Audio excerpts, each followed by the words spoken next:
Statement of estimated receipts and expenditure for year 2015-16 for the Indian Railways.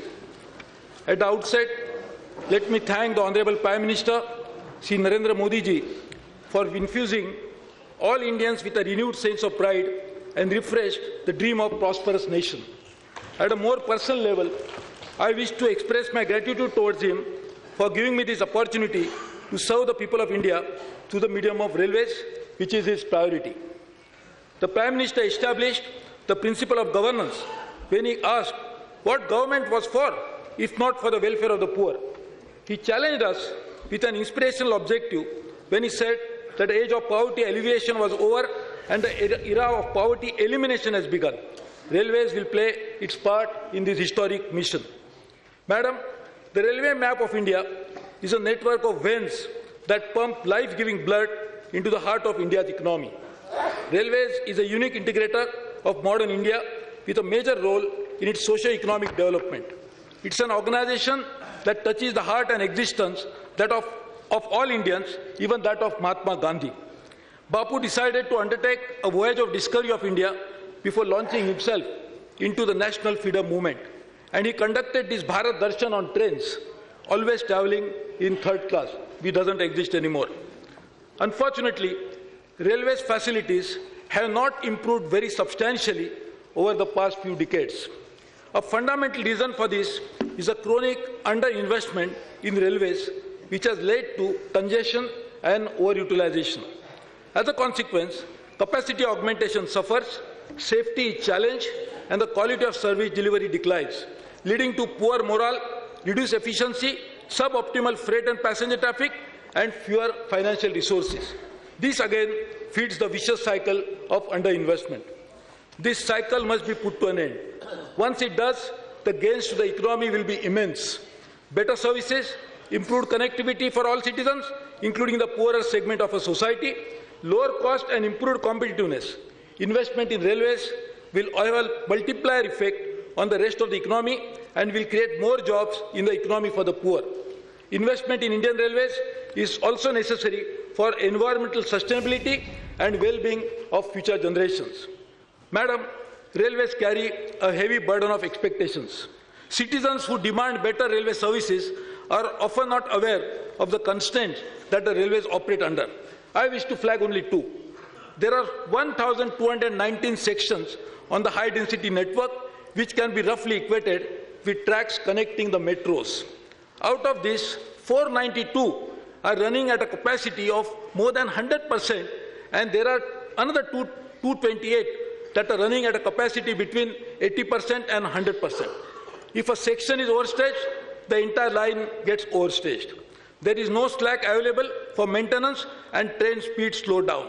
On a single track, railways have to run fast express trains like Rajdhani and Shatabdi, ordinary slow passenger trains as well as goods trains.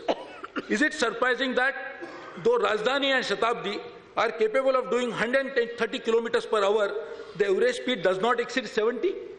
Is it surprising that an ordinary passenger train or a goods train cannot average more than 25 kilometers an hour? In the next 5 years, our priority will be to significantly improve capacity on the existing high-density networks. Improving capacity on existing network is cheaper. There are no major land acquisition issues and completion time is shorter. The emphasis will be on gauge conversion, doubling, tripling and electrification. Average speed will increase, trains will become more punctual, goods trains can be timetable. पर मेरे मन में सवाल उठता है, ये प्रभु ये कैसे होगा? प्रभु ने तो कुछ जवाब नहीं दिया। तब ये प्रभु ने सोचा कि गांधी जी जिस साल भारत आए थे, उनकी शताब्दी वर्ष में भारतीय रेल को एक भेंट मिलनी चाहिए कि परिस्थिति बदल सकती है, रास्ते खोजे जा सकते हैं। इतना बड़ा देश, इतना बड़ा नेटवर्क, इतने सारे रिसोर्सेज, इतनी विशाल मैन पावर, इतनी स्ट्रांग पॉलिटिकल विल, तो फिर क्यों नहीं हो सकता रेल का पुनर्जन्म? I am reminded of a novel by Shubhada Gokte titled Khandalecha Ghatasati. The novel is a fictionalized account of India's first railway line being constructed crossing the Sahyadri range. You build a section at a time. You build a tunnel at a time. You then move on to the next section and the next tunnel. You build bit by bit. We must restore the strength of Bharatiya Rail as the backbone of a country's transportation infrastructure. Bharatiya Rail must be substantially regain the market share of freight transport. Rail transport must be made reliable, comfortable and safe and benchmarked to global standards. कुछ नया जोड़ना होगा, कुछ पुराना तोड़ना होगा, कुछ engine बदलने होंगे, कुछ पुर्जे रिपेयर करने होंगे, कुछ ताकतें दिखानी होगी, कुछ कमजोरियां मिटानी होगी, कुछ रास्ते बदलने होंगे, कुछ नई दिशाएं खोजनी होगी. I am convinced we can deliver. We cannot deliver overnight. The legacy of past decades will take some time to neutralize. I believe that good governance emerges out of participative government. In a very short span of time, I visited most of the states, tried to interact with many employees, stakeholders and customers. I took the initiative to connect directly with the users through social media. I am glad to inform that over 20,000 suggestions were received. We have already started working on feasible ones. You may also find some incorporated in this budget as well. This experiment gave me an insight into how involved people are with the railways and the will to see it getting better and reaffirming its position as a growth engine of a great nation. We have prepared a forward-looking agenda. Over the next 5 years, railway has to go through transformation. We have fixed 4 goals for ourselves. Goal number 1, to deliver a sustained and measurable improvement in customer experience. We are launching initiatives that will systematically address customer concerns about cleanliness, comfort, accessibility, service quality, and speed of train. The goal number 2, make rail a safer means of travel. Third, expand Bharatiya Rail's capacity substantially and to modernize its infrastructure. Given the importance of rail travel for our citizens, we will increase our daily passengers carrying capacity from 21 million to 30 million. We will also increase track length by 20% from 1,14,000 kilometers to 1,38,000 kilometers. And we will grow our annual freight carrying capacity from 1 billion to 1.5 billion tons. Fourth objective is to finally make Bharatiya Rail financially self-sustainable. This will mean generating large surpluses from our operations, not only to service the debt needed to fund the capacity expansion, but also to invest on an ongoing basis to replace our depreciating assets. This will require material improvement in operating efficiency, tighter control over costs, greater discipline over project selection and execution, and a significant boost to railways' revenue-generating capacity.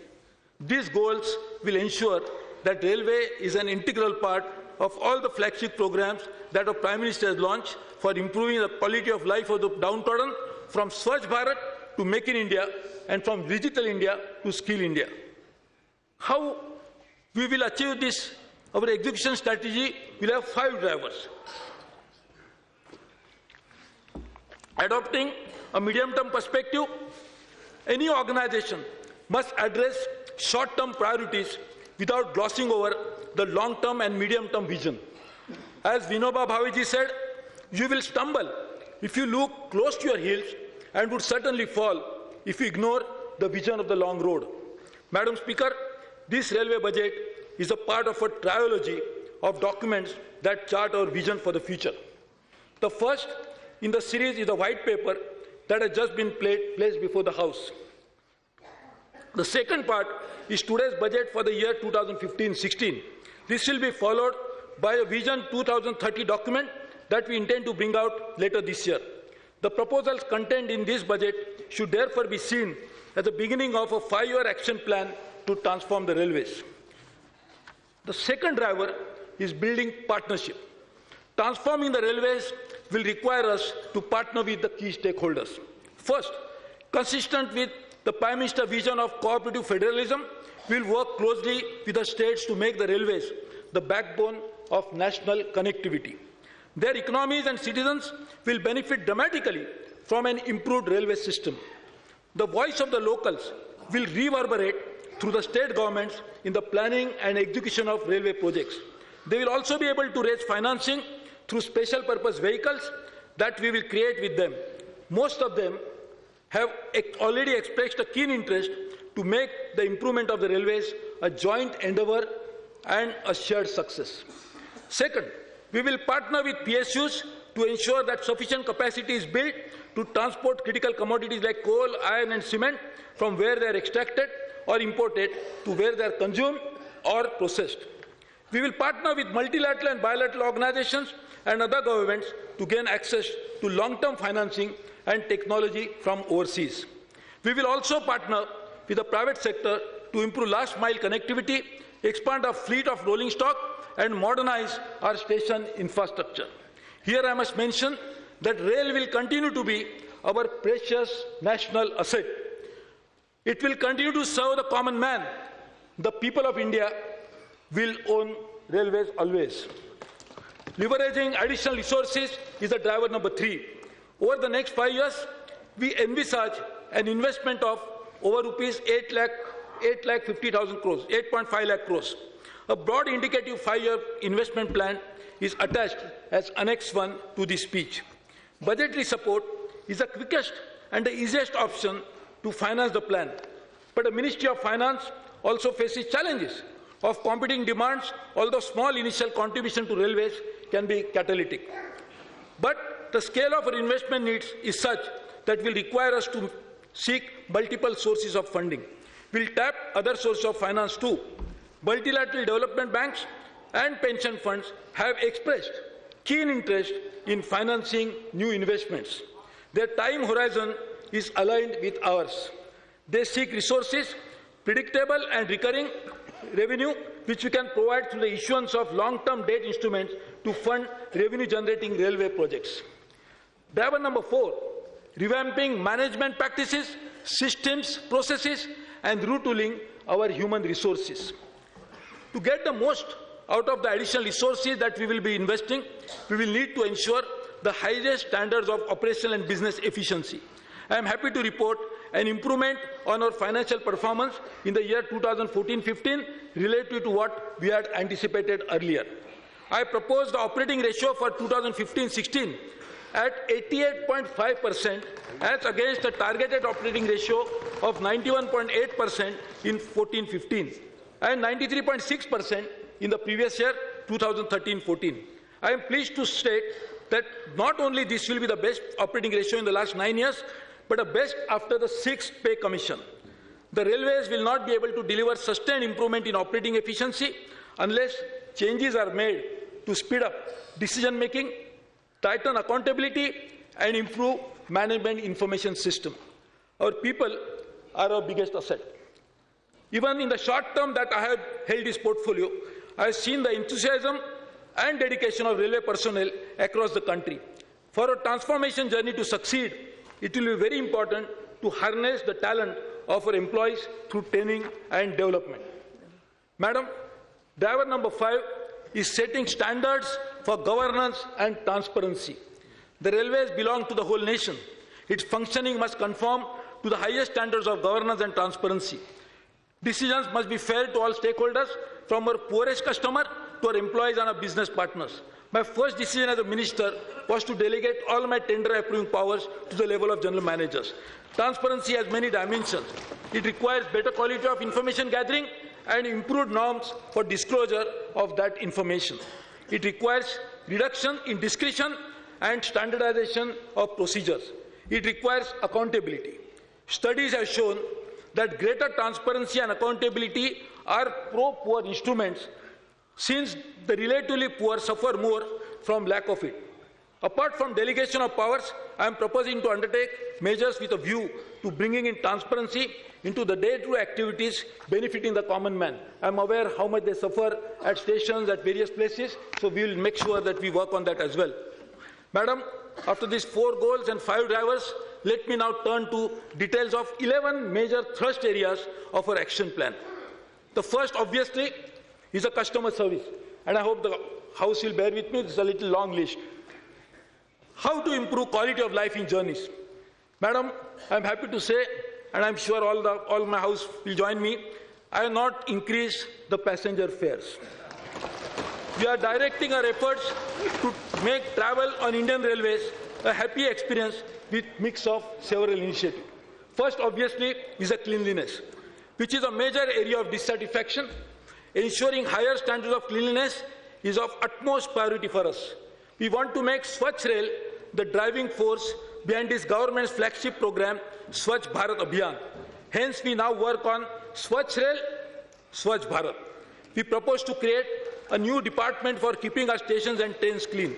Integrated cleaning will be taken up as a specialized activity, which will include engaging professional agencies and also training our staff in the latest cleaning practices. Railway plan to set up waste-to-energy conversion plants near the major coaching terminals to dispose waste in an environment-friendly manner. One pilot plant will be set up to begin with, followed by many more in the near future. The condition of toilet facilities is our stations and trains need major improvement. We'll build new toilets covering 650 additional stations compared to 120 stations last year. Bio-toilets are being fitted in coaches. So far, we have replaced the existing toilets with 17,388 bio-toilets. This year alone, we intend to replace another 17,000 toilets. Research and Design and Standard Organization has also been tasked with making available within a period of 6 months a design of vacuum toilets. Even the quality of Indian Railways onboard housekeeping service, presently available in 500 pairs of 10, is being relooked to make it more effective. We'll take simple steps immediately to address customer concern. I take this opportunity to appeal to all my fellow citizens that Railways is your travelling home. Please keep it clean.